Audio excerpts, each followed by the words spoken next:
For today's video, gagawa naman tayo ng DIY na Phillips screw. Yan, gamit yung ating binabala natin sa ating cordless drill. Kung mapansin nyo, yan, ang kailangan lang natin dito, yung pinaka-shafting ng ating electric pan, yung pinaglumaan, yung mga hindi na nagagamit na shafting ng ating electric pan, bushing, at saka itong ating 1x1 na tubular. Ayan. Itong part na to, o itong pinaka ating drill Philip na yan, hati at sikit na yan. Ayan, para magkaroon tayo ng ganitong pinaka-itsura niya.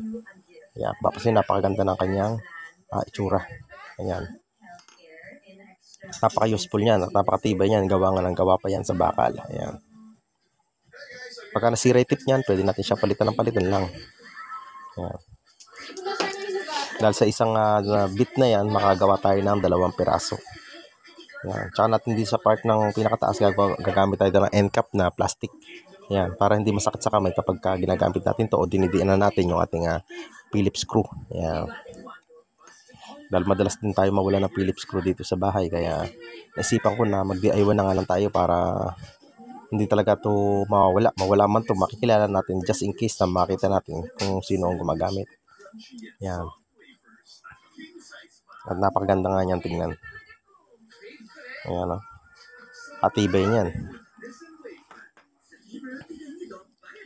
Sa first step na pagkakagawa natin, i-detalye ko na nga nandito. Sabi ko nga kanina, tulad sabi ko, ikakat natin itong pinaka Philip ng 2 piraso. Ayan, tsaka natin idudugtong dito sa shafting ng ating electric fan.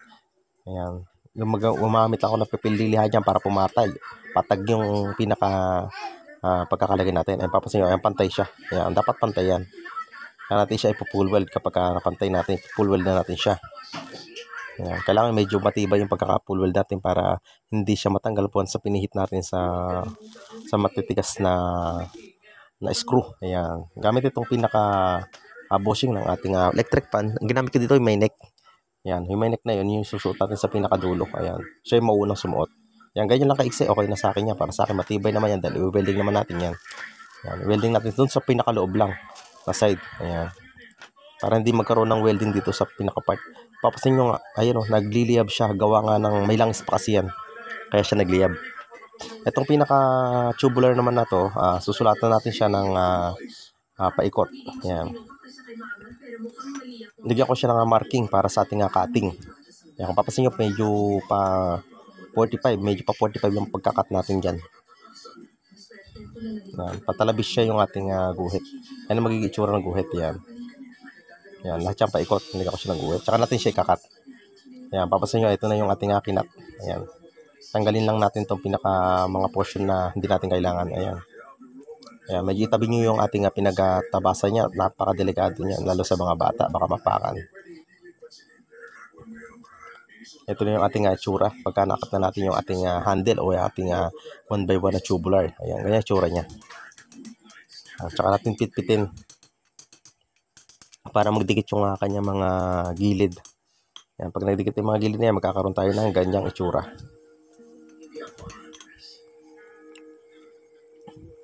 Ayan, pagka meron na tayong ganyang itsura, ipapasok na natin itong pinaka-bushing niya. Ayan, kahit na hindi natin isaksak ng mabuti yan. Ayan, ganyan itsura niya. Ayan.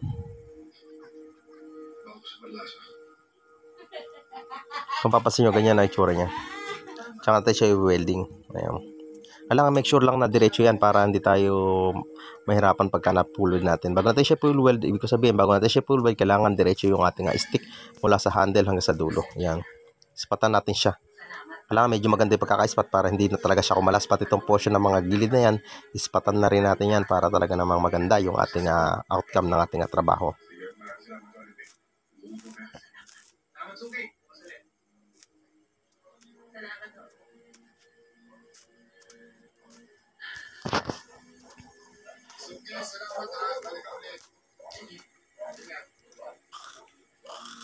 Kung papasin nyo, pati itong pinakaloob na to, talagang inispatan ko siya para talaga namang walang kakalas-kalas yung ating ginawang Phillips screwdriver. Ayan, talaga na matibay yan. Tsaka natin siya grinding stone, then flap disc yung ginamit ko para makinis yung ating outcome ng ating Phillips screw. Ayan. Para makinis yan, tingnan.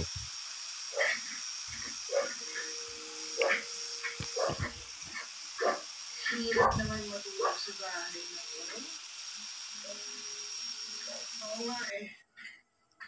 Ayan, papasin niyo itong part ng pinakailalim, pinakaibabaw. Ayan, tatakpan natin siya ng end cap na plastic end cap. Ayan, ito pwede pa natin taguan to ng mga Philip, mga screw o kung mga tornilyo, pwede pa nating taguan yan. Ayan, tapos i-test na natin i-bound dito sa pinaka, medyo matigas tong pinaka portion na to na pinaka kahoy niya. Medyo matigas yan, pero bumaon siya at nahugot natin siya na maayos. Ayan, dahil sa tinamad na nga ako dito na ayos ng ating spray gun na ginawa na nga ako dito, binabad ko na nga lang siya sa ating epoxy enamel na pintura. Yan. Hindi yung dinadaan nyo sa masamutin. Sa pagmakatol, hindi ko pinapakiusapan yung mga kaibigan kayo. Yeah, papasin nyo nga yan. Ganyan na nga lang ginawa ako. Medyo tinamad na nga kasi ako yung finish yan. Kaya yan na lang din naisipan natin dyan. Ni-stick ko na nga lang siya. Yan. Yan. Talaga naman para medyo maiwas sa kalawang. Ito na nga yung iba pa natin ginawa. Bali 3 piraso nga yung ginawa natin na Phillips screwdriver. And thanks for watching.